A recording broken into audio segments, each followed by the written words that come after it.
You're like, hello, everyone. There. Welcome to another 3000 with Industry Leaders, the program where we dive into the most pressing issues of our time and explore solutions with experts from around the world. I am your host, Patience Abili, and sitting pretty here in the studio with me is my amazing co-hosts. That's Masia Batayarampai. Today, we are honored to celebrate the International Women's Day for 2025 in advance today, as well as also focus on a special episode we're treating today tagged Accelerating Action Against Gender Disparity. As we gather here now, we are reminded that despite the progress, different progress has been made so far in raising awareness, a lot of women and girls around the world are still facing significant barriers to equality in various societies as well as communities around the globe. Are we going to mention limited or zero access to education and economic opportunities? Or do we want to refer to discriminatory laws and social norms? These challenges are real and they are far reaching. But we are not here to just talk about progress. We are here today to explore solutions, amplify the voices of women and girls, and to accelerate action towards a more just and equitable coexistence in our communities for every woman out there. Joining us today are two incredible women who we've been announcing to you all along. These women are making a difference in accelerating action at all times in their communities and beyond. We have Dr. Kim Ramatpalana from Botswana. She is the CEO and co-founder of Teach for Botswana. She's here to share her insights on forging women's economic empowerment, as well as Thembekile Mokhosi from Lesotho, who is a professional counselor. She's also poised to discuss with us the importance of promoting creative and artistic talent, as well as involving women and girls in sustainable agriculture and security. So, over the next minutes that is following right now, we will be discussing these critical topics, as well as get some innovative solutions that we can take home at the end of today. So let's get started. Dr. Kim, you're welcome. Please, to our viewers, in case there are issues that have to do with network glitches, bear with us. These are part of the things we face. Okay, so welcome back, Thembekile. The network, you understand from your end, but you're back, and that's what matters. All right, so we want to get started. We want to get started. And to start, we would like to find out from you, Dr. Kim. We want to begin with you, please. Dr. Kim, please, can you hear me clearly? Can you hear me from the side? Can you indicate, please? I hope the network glitch is I can not hear you. really free. Although with some Okay. difficulty, I can hear you. All right, Dr. Kim. So I have a question for you, please, ma'am. Being the co-founder and CEO of Teach for Botswana, can you please share with us your experience on various experiences and insights on promoting women's economic empowerment through education in Botswana as well as in Africa?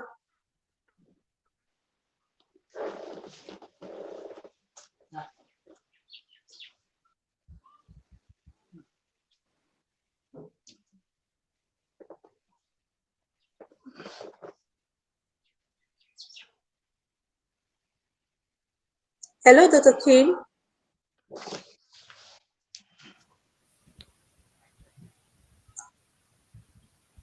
Okay, did you get Hello. a question?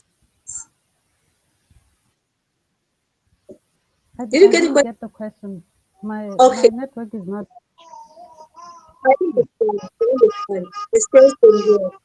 All right, Dr. King, I was asking that as you are the co-founder and CEO of Teach for Botswana, would you share your experience with us, please? Your experiences and insights on how you've been promoting women's economic empowerment through education in Africa, not just in Botswana.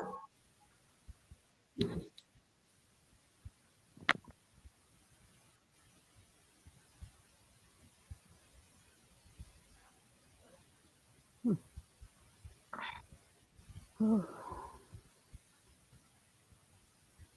seems to be network Hello, Dr. problems. Kim. Hello. Oh, Okay. The network is also disturbing Thembekile from Lesotho. Our dear viewers, please, you have to bear with us. This is Africa. We'll surely get there, okay? So make do with what we have. The internet issues will keep getting us in and out of the live. We keep coming back because we have so much for you today. yeah. All right, so back to the show. Dr. Kim, it's like you're having issues for now, but Tembekile, you can hear us clearly, right? Yes. Okay, okay, okay. So that being the case, while Dr. Kim is battling with her network, we all battle with our networks here anyway. We are all battling, but let's see what we can make out of this.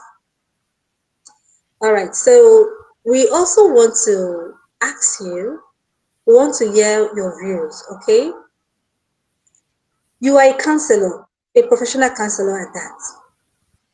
So, in the course of your expertise, in the course of your field of professionalism, you've come across a lot of youths, particularly women and girls. And I'm sure they will always want to toll your way because you understand them better, being of same sex, right? So, we want to know from you, please, how can promoting creative and artistic talent in these women and girls help to accelerate action against gender disparity? Okay. Thank you so much. I think when women get enough support, such as if there could be workshops that promote and maybe motivate others to start or to be interested in creating art products, it can be able to help them to be resilient and to be able to produce for themselves and be independent. Also, I think if in our communities, because sometimes workshops can happen, but then there are no follow-ups. If trainings are done in our communities where we can understand better and where we can connect with as women, like community women, it's better than uh if different ideas are imposed, maybe if it's the right word.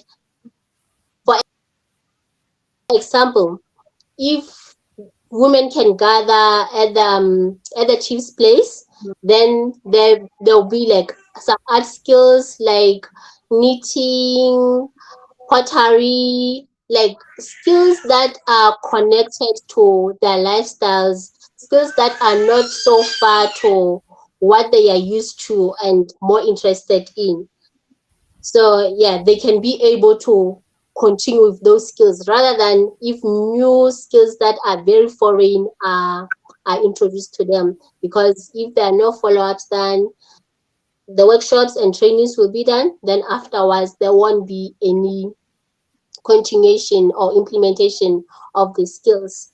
So I think also is what women need is more support, because some will will feel like, okay, I can do this, but they will be lacking support since um art is already like demotivated in our villages from our parents because they believe that art doesn't bring money, creativity is a waste of time. Like the corporate section is the one that is okay, whereas there are a lot of unemployment, and women go to school, they just go and there are no jobs for them. But if they learn art skills that are more that they are more comfortable with, and they are more familiar with, like weaving brooms and jerseys and blankets, I think, yeah, it could help them a lot. Hmm. Very interesting. Very, very interesting. Now, can you also let us in on some successful initiatives or programs that have supported women and girls in developing their creative talents? Any of such that you know about for the sake of viewers and so that other communities too can be challenged? Okay. I live in Mauritius and I've been a volunteer in Mauritius Art Center for a long time, like since 2018. And there are a lot of programs there. The skills share and other programs. There is arts education. So we've had weaving program, and us Tiana was the one who was facilitating it. Then women would come for training and they learn weaving. Some of them have been going on with the skills selling scarves, not jackets, school bags, and all sort of things. And one other workshop that I've attended is that I know of because I attended is Women First Self Help. It was offered by Women's First Self Help. We learned how to make beads, beaded earrings, like jewelries, and entrepreneurship. And also later on, we learned how to do massages and like, yes, massages and entrepreneurship. Then food spa. So some women that we attended the training with, I've seen them carrying on with the skills that they have learned, starting their businesses, and the ones that who have already had businesses, improving on the businesses. And I realized that they were able to implement the skills that they learned from the workshop. And other trainings have been offered by that I know of. Or with I know music training, like music workshop, where we indigenous instruments workshop, where youth and most of participants were women. At first, it was the first time I saw it. It was offered by Mauritius Center and Mauritius Museum, and the other time it was the hub at Mauritius. So we learned how to make Sesotho instruments and how to play them and learn about the history. Then after the training, most of us were already artists and musicians. So after the training, some have upgraded on their music style. They have incorporated those indigenous instruments in their music, and it's been doing so well. And yeah, I can just talk of those ones for now. Wow, that is really interesting, and I must say it is highly commendable. In the course of trying to encourage women to be creative and artistic, you also work towards promoting and keeping in track our cultural heritage, right? That's a good one. And Yes, all these trainings we are actually giving to them for free. yes, for free. Oh, that's good. So in this going through this, or women who went through this training, they'll be empowered, they'll be able to be making things for themselves. At least they can call themselves entrepreneurs, joining into entrepreneurship and be making little cash to assist themselves in their families. It's a noble cause. It's really commendable and insane. Thanks so much for that and wonderful. and they can Okay, you were saying something? and they can even play instruments that were known to be played by men in the late days. Wow, that's great. That's really great. So, an initiative like that, how far gone has it been? Like, is it only limited to Lesotho, or did the organization behind that training, did they expand their frontier to other neighboring countries? I think it was a funded program, so it only happened in Lesotho. They haven't extended to other neighboring countries. Okay, we look forward to having them with us because every woman needs to have these trainings. They are so, in fact, I wish I was there. I wish I was there too. At least I'd have been interested in seeing how it And goes. Okay, that's good. I would have been more interested in and seeing things. Yes, that's what would have been. at the end of the training, we had events where we present what we have learned, and like Wow. it was amazing. I can imagine Uh, how amazing a moment that would be. I really can imagine. That's great. That's so great. Thanks so much. Thanks so much. I enjoyed that part. Okay, now let's check on Dr. Kim to see if the internet on a part isn't too slow anymore. Just the way most of us were experiencing earlier. Dr. Kim, is it better now at your end? Yeah, I can hear you now. Okay. All right. I'm glad. So now let's get back to you. There is a pending question for you. Being the founder and CEO for Mm, Teach Botswana, right? That's the organization you founded or you co-founded, and you are mm. heading them. You are leading that team.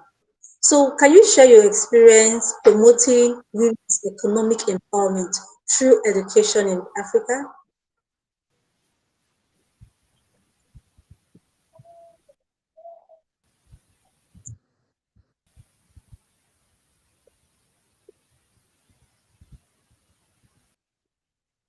I didn't hear the full question. What experience and what? Okay, you share with us the experience you've been gathering on Mm, promoting women's economic empowerment in Africa through education. mhm.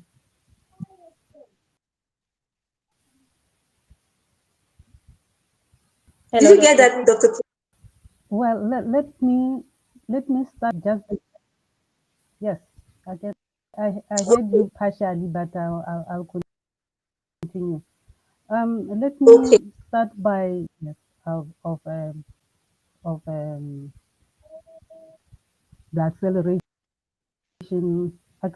accelerate action that is focused on the theme for this year. Take for Botswana, let me start with introducing our organization. Our mission is to and leadership and systemic change. We have initiatives such as the I can mindset change and the and other initiatives. But why our interest in this year's theme? Our mission just goes beyond just looking at the potential of the youth, as looking at the fact that women and girls are part of the society, and therefore, when we find challenges, we need to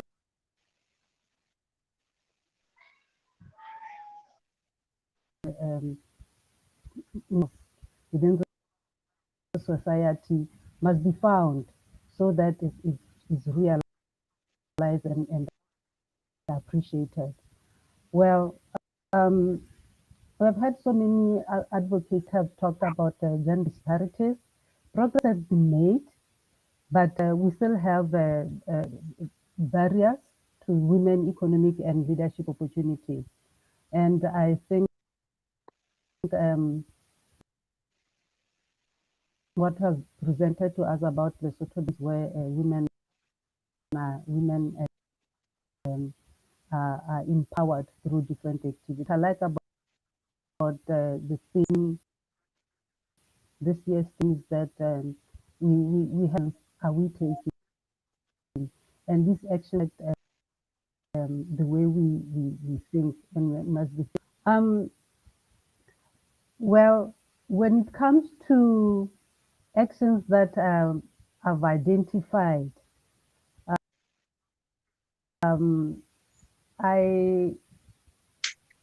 want to give an example of the action where we want to forge women's economic empowerment.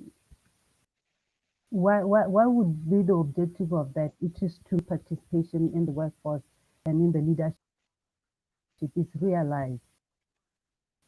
So I'll give you an example for in Botswana. Botswana is one of those countries where the inequality is very high. That's a fact. And that affects women because we have women as the larger population. So if women had the same economic access and opportunities as men, then obviously we'll have a higher GDP. So we have been able to promote, or corporate being able to promote gender with which will lead towards better performance and create more sustainable economy. So therefore, to do that, we have to our policies and programs are designed to our business and beyond employment. So what changing within our spaces is there's so much desire and so much recruiting and retaining women so that we can develop talent within and one of Botswana, just like any other African country, we see female entrepreneurs there in the space. There are issues about funding and mentorship, and those that's one of the key actions that I'm putting forward, that they support female entrepreneurs. And when you have supporting female entrepreneurship will eventually lead to more financial freedom for women and financial, addressing issues such as violence that we see being prominent in society. We also we have an initiative that looks at women and girls in leadership, and what birthed or what co-created this idea was that women are underrepresented in politics, in business, and in leadership. So, like I said earlier on, that we have 52% of our population is made up of women. So, but unfortunately, only 11% of them hold parliamentary seats. So, which shows you that women are not in the decision-making stratum. So, and the same thing applies to local government seats. Only 24% are occupied by women, and so it actually leaves a gap on who can mentor women, who can advocate for the policies, who can hold organizations accountable so that they diversify their economies, they diversify their policies. Women underrepresented is a very big missed opportunity for an making bodies. So in a way, what we are trying to put forward is that our counterpart is presenting to us training and mentorship programs for emerging female leaders. We have a number of young that are doing well in school, but somehow they tend to be in the system and not hold high positions well, which doesn't explain why if girls do better in schools than boys, then how come they're not in high positions or high corporate positions. Therefore, it talks about really looking at creating those inclusive policies that we meant to lead. So I'll stop that by and then later on I'll talk about education and training.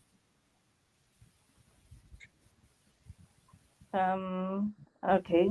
Thank you very much, Dr. Kim. I have a question there, patience for her after this brief presentation. Dr. Kim, can you hear me?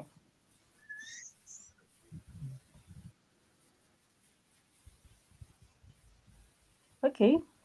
Let me just ask the question. Hello? Yes, ma'am. I have a question. So you've just highlighted that women are misrepresented in politics and other parts of the corporate world. Now, my question is, what makes women to be misrepresented, yet women, as you mentioned, make the highest population? So I want to associate this question with African cultural practices. So in Africa, we know that men are heads, and that is in our mind. Is it not that notion that motivates us not to be, well, to make up high numbers in politics? Because we deem men as heads, therefore they should be the ones representing us in the political world.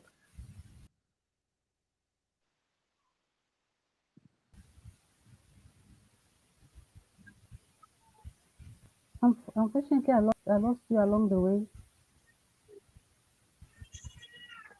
Okay, ma'am. The notion that men are heads in African culture and many cultures as well, is it not the one that drives women to be misrepresented in the political world? Because we deem and trust them to lead us in such um, things like politics. So don't we put our full trust in men that they can lead us? And I'm associating that question with the fact that you mentioned that women are misrepresented in politics.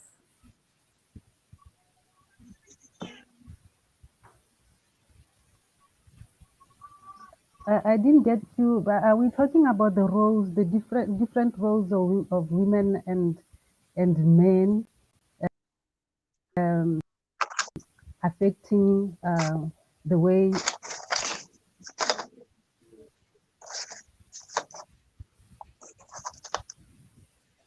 I didn't. About the misrepresentation of women in Mhm. politics. Yes, ma'am. So I'm saying, since you mentioned that women No, make up the highest population.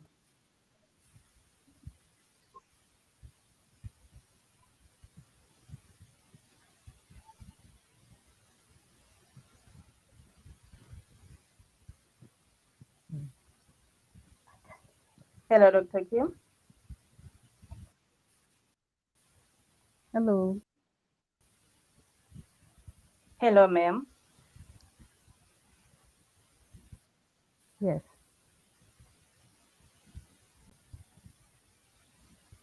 Yes, ma'am. Did you get the question?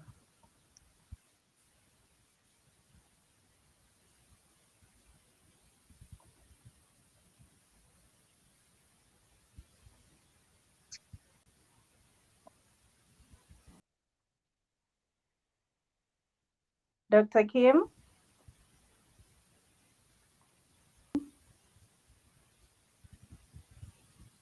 Yes, ma'am. Did you get the question?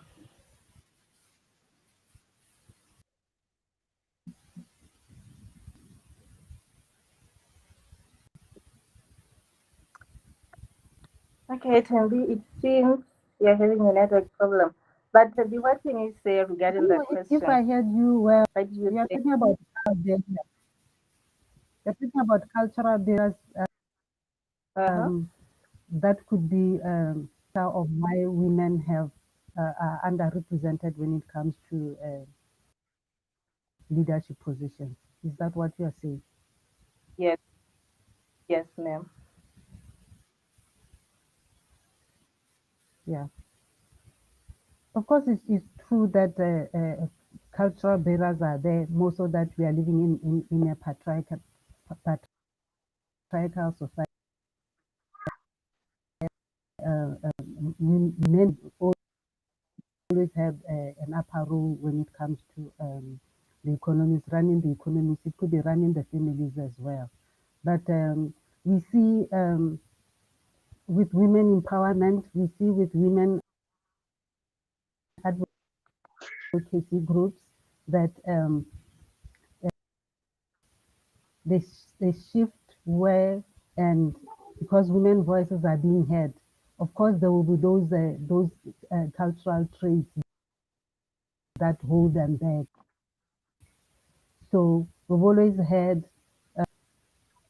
men as leaders and men being in leadership positions, and we are seeing that shift, and it's there, but as far as we are concerned, that shift is very insignificant, is negligible. Looking at the fact that the women population is higher than male population, is higher than male population. So therefore, that's why we need to be calling for action to say where we need to vocalize the role of the women. We need to vocalize the role of the women when it comes to the economies, running the economies of countries, building the policies within our systems. So we need to have, so we need to equip women with the tools necessary for them to be able to take leadership roles.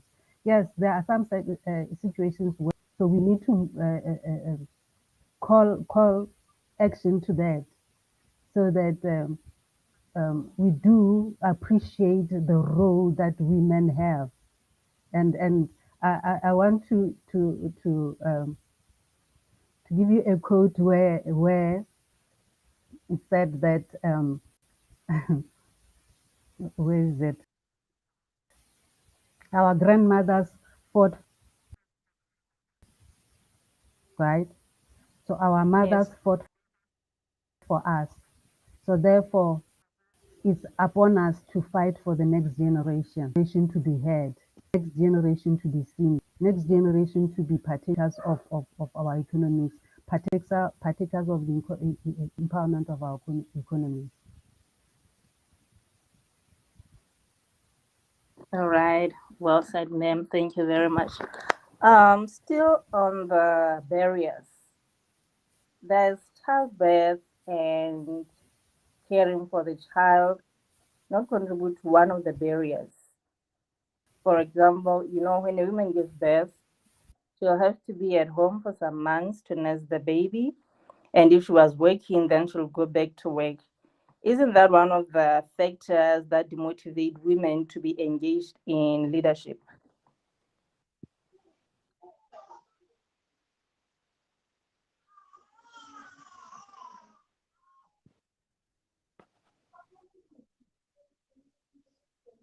Can I answer when she's still You said connecting? something about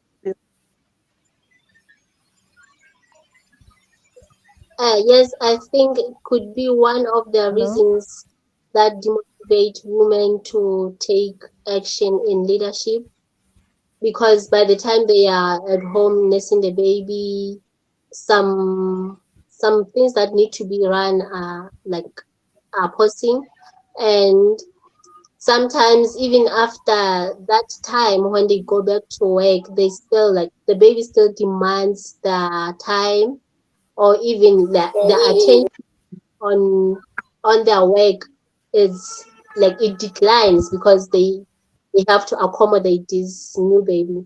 So yes, that could be one of the reasons. But yes, the one that you mentioned before, that our culture, we believe that men have to be the one who are taking the lead because they are head of the families.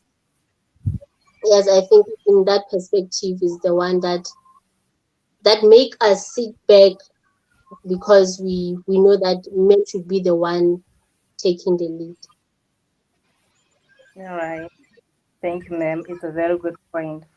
So, on the barriers of childbirth and nursing the baby, what policies can be put so that we accommodate women? Because almost every woman goes through that phase of having children and raising children. So, how then can the women be empowered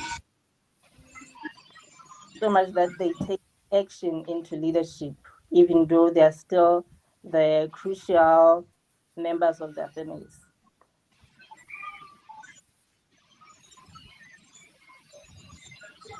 And you can have a take on that one.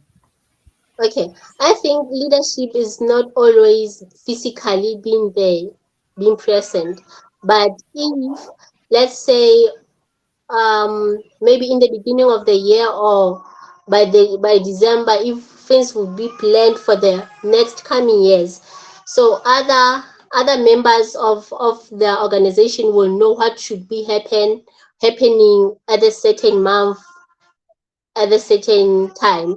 So it is easier for them to take over when someone has to be at home, maybe nursing the baby.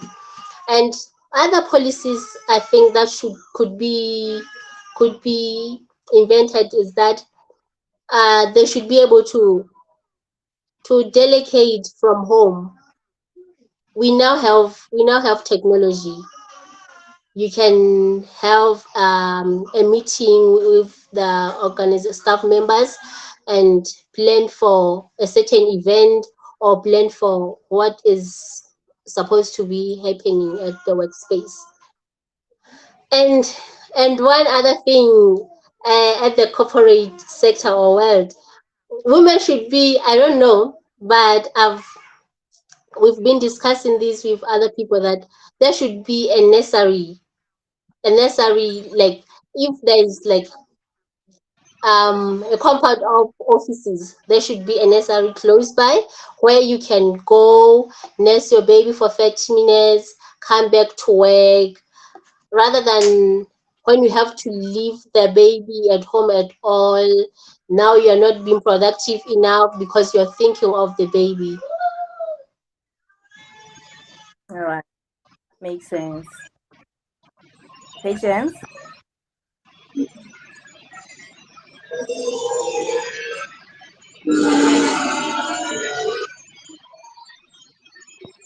Oh, the funny noise coming. Patience, If are anyone you there? can hear me, it's raining seriously at my end. It's raining heavily. So even struggling to hear what's going on here, what you ladies are discussing. I just want to know if anyone can hear me. Yes, ma'am, we can hear you. It's Tommy here. Yeah. Dr. Marcia, can you Timo, hear me, please? hello.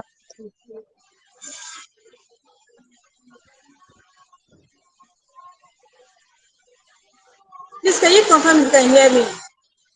Yes, we Yes, we can. can hear you. Okay, it's possible you can hear me, but I'm finding it difficult to hear you, and if I'm just practically struggling. It's raining seriously here. It's raining heavily. Okay, it's stormy and all that. But I will try. I will try to grab some of the things you're saying. All the same, I still have a question. I have a question for you, please. And Thembekile, actually, the question I have is for you.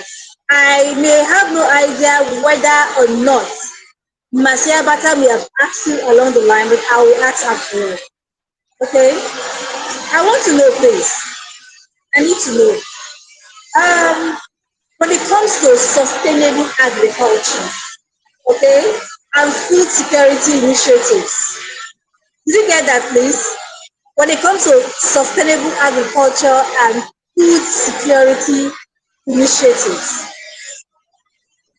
What are some of the challenges women and girls in your community have been facing for them to access these tools or for them to gain access to these very privileges? And how have these challenges been addressed?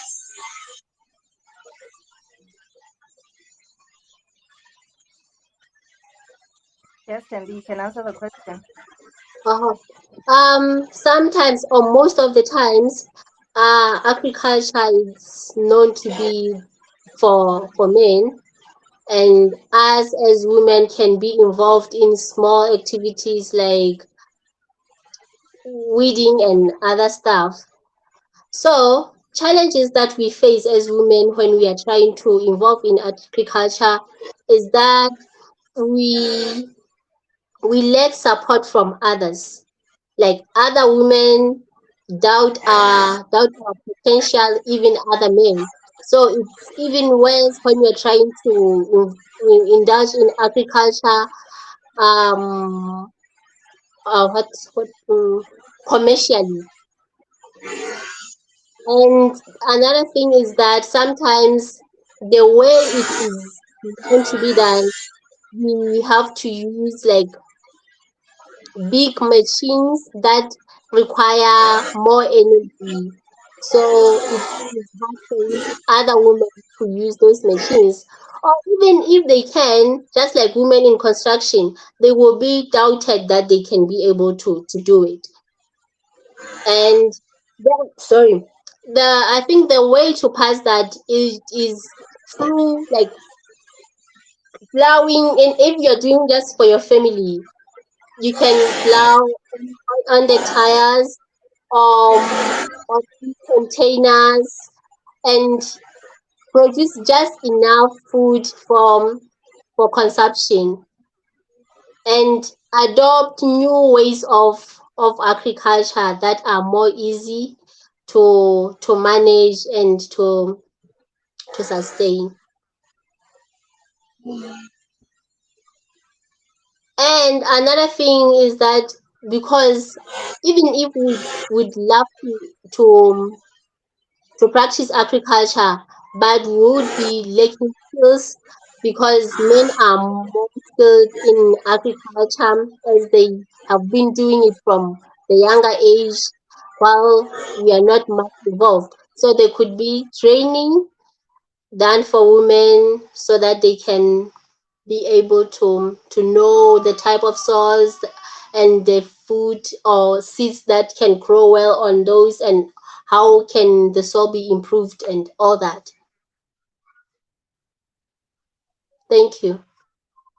All right, Tembi, thank you so much. Do you think infrastructure plays a role in taking the power from women into leadership? Do you think infrastructure can play that role? Yes, I think so, because you're saying taking power from women or empowering women. Taking it, taking it from them. Taking power from women. Yes. Mm, I I mean, don't know. Can you please rephrase your question? can infrastructure be a barrier? Let's put it that way, into empowering women. Can they be Oh. restricted structure? Hmm. I think so, but then I don't have much points to support it. I think uh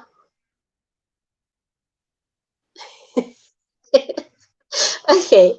Let me think of it, then I'll answer it. For example, if you look at the topography of Lesotho, we are so much challenged when it comes to infrastructure. The roads that link the towns, most of the roads we have gravels. I mean, the distances that we travel, um, in terms of the infrastructure, could that be one of the barriers that we find ourselves, our hands being tied to take Mhm. action? Oh, thank you so much. Oh, I thought you're saying if infrastructure is improved, then could it be a barrier? Yes, our infrastructure can affect our productivity. For example, if we are going to the fields, then you have to travel for an hour or more carrying a baby on your back and a hoe. Then when you get there, you are already tired. You can work, then to get home also it's a distance, you are tired, and sometimes it gets dark, you put your life at risk, or you are scared that when it gets dark it's no longer safe for a woman to be walking a long distance. All right, thank you.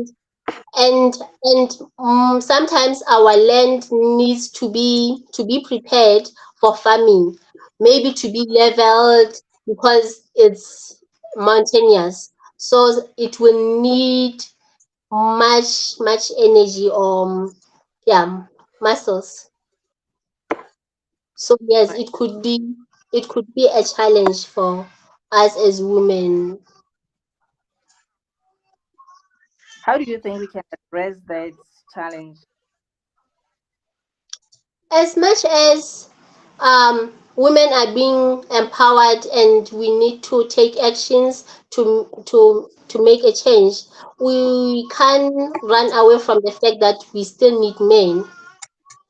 Other things we can do, but then we just have to accept that we still need men at some point. But other actions that could be taken, machines are always created to respond to a certain need. So even if it could take a lot of money or a lot of time, but there can be machineries that can make that work easier. So it can make farm work easier for women if we have some machineries that help us do other work that we find hard doing. Yes, Ma'am. Since you work with children most of the time, and you said you've been working with children since 2018, yes. and these children are from the marginalized communities, right? In your experience, do you see more girls engaging in education or boys?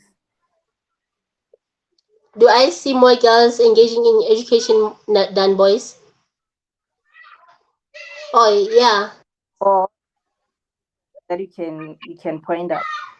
yeah. There are more girls who are going to school more than boys, and in most cases there are more boys dropouts than girls. For boys, most of the times they go for initiation or they just lose interest in school because they are not performing so well, or they have to look after the cattle. But here in my community, it has been like few cases where some girls would get married, then they stop going to school. It's been like a small number, so but we still have more girls going to school more than boys. Okay, meaning in Lesotho, we have that as an advantage because in most African countries, it is a challenge for girls to go to school. There are so many barriers presented to them. But fortunately for our country, we have more girls who engage in education, Yes. which is for us. Since you touched on marriage, can can you mention if somewhere you experienced early childhood marriage? I don't know if it was early childhood marriage because they were both young, but it's still early childhood marriage, right? And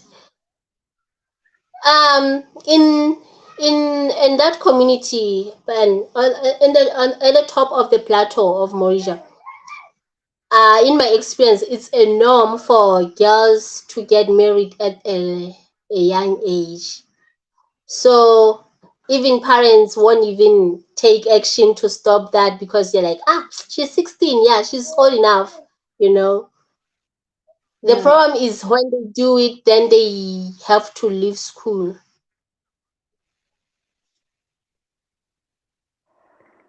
Okay. Patience, do you have something to say for her? Yes, oh yes. Maybe before I go on to say something, I want to extend my apologies, please, to viewers and with the awesome ladies with me in the house. It was quite a with the storm down here, and I couldn't even hear one thing. I couldn't even get one thing. It sort of killed the sound at the background. So the storm is Um, subsiding. Hopefully, it doesn't come again until we're done. All right, so I came in now to understand that you actually raised something really interesting that I wanted to ask earlier that had to do with early child marriage. This is a concern across Africa. Many persons are doing their best. There are some organizations still trying to put an end to early child marriages, especially for little girls. But we know that there are some roadblocks to achieving this. In some cases, it is religious, and they are so mm, indoctrinated into that religious belief that you can't yank it away from someone just like that, not so fast. Okay, but mm, that doesn't mean that the ill wind that comes with early child marriage cannot affect those girls. So we often see cases of PVF, right? Vestibular vascular fistulae issues like that, especially when they take in and give birth to children. So, how do we now work on the mindsets of some of our current elders, the elderly ones in this generation? Some of them actually marry their children off because of poverty. Mm. They see a girl child as a means for transacting in future. In case as time goes by, the family could not help themselves, could not fend, they could not feed, or even get sustainable accommodation. Then all they need to do is just trade one of their daughters, not minding whether the girl in question is interested in getting married. So since this is more like a mindset thing and the parents seem to have a say on the child because there's no one out there to assist the girl fight for her rights, how can these organizations you've been talking about, you've worked with, that have been helping young ladies and women to acquire useful skills, how can they also go further to search out these disadvantaged girls? Yes, they are at a very great disadvantage. How can they help them to gain access to quality education or maybe vocational trainings that can improve their lives? Because when a girl or a woman is empowered, no one would attempt to weaponize poverty against her. So how can we come in, not just these organizations, how can we all come in? I believe it's a collective responsibility. I think first is, am I interrupting? I'm sorry. no, No, please no, go no, no, no, on. no. Okay, I'm done. You can go on, please. okay. I think first is raising awareness. Could be about raising awareness about child marriage Mm, because in some other communities they mm, still believe that it is normal, is their way of living. And mm, another way it could be responding to poverty because most of the in most cases is the one that puts them on vulnerable spot because they believe that if they get exactly. married to a richer man then their life will be better, or that the one that you mentioned Mm, that parents will get something from that other family so that they can survive, or maybe just to want to mm, go away from your family because you believe that yeah, you see that there's not enough for all of your siblings. So if you get married, then you relieve the load. Hmm. Yes, I think yes, it's raising awareness, and that even like not only girls but the entire community to know that how risky it is for a girl child to get married at a young age, and like it puts their health and even their mental health, even the the what there are opportunities to reach the highest potential, because most times when you get married you have to leave school, you have to start being a mother and hatching babies. So yes, it's about raising True. awareness and removing poverty mindset or responding to poverty, and also by showing like by motivating our girls, maybe by showing them how it could be best if they get married later, or using like the examples that they see. Maybe sometimes it's peer pressure, because I said in some other communities it's a norm to get married at a young age. Yes. All right. Yes, that's true. Very true. Well, we've seen it. We've seen how these things play out. Poverty seems to be one of the greatest factors beyond just tradition or religion. Mm. Parents, please stop using your daughters as a transactional means to end poverty in your family. You could be setting her up for a lifetime of misery. Many young girls are trapped in love. Some of them have issues with their